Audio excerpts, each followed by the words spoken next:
cycle of this bottle. After it's done being used, this can go 3 ways: to a landfill, through mechanical recycling, or through chemical recycling.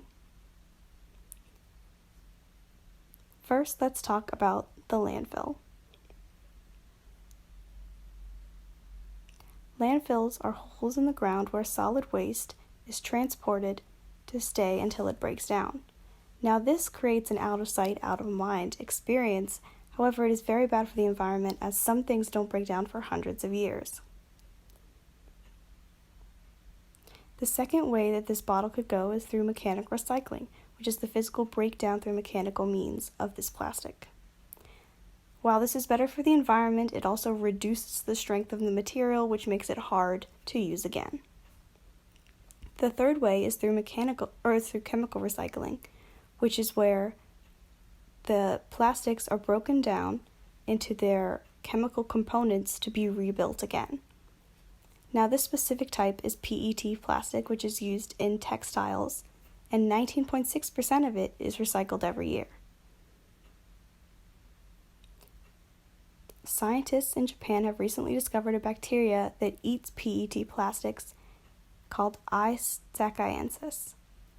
It uses the enzymes PETase and METase to break down polyethylene terephthalate into its components: terephthalic acid, abbreviated TPA, and ethylene glycol, abbreviated EG. When these are recombined, they can form perfectly new PET plastics. So why aren't we already using chemical recycling? Well, the major part is that it's expensive. It's way more expensive than mechanical recycling or even putting things in landfills. And if we eliminate the monetary component of chemical recycling, we can eliminate the other types of ways that this plastic can go. And we can do this by using this new bacteria that we found. And what does this mean for the environment and for the world?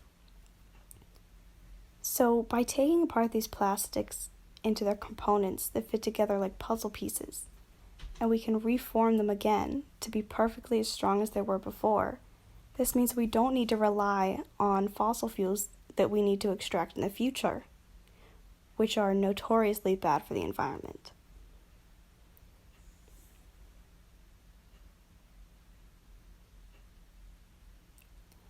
So, how can you help? Every time you find that number 1 plastic, be part of that 19.6% and recycle it. Because in the future, we're going to be using this super bacteria to help recycle and save the world.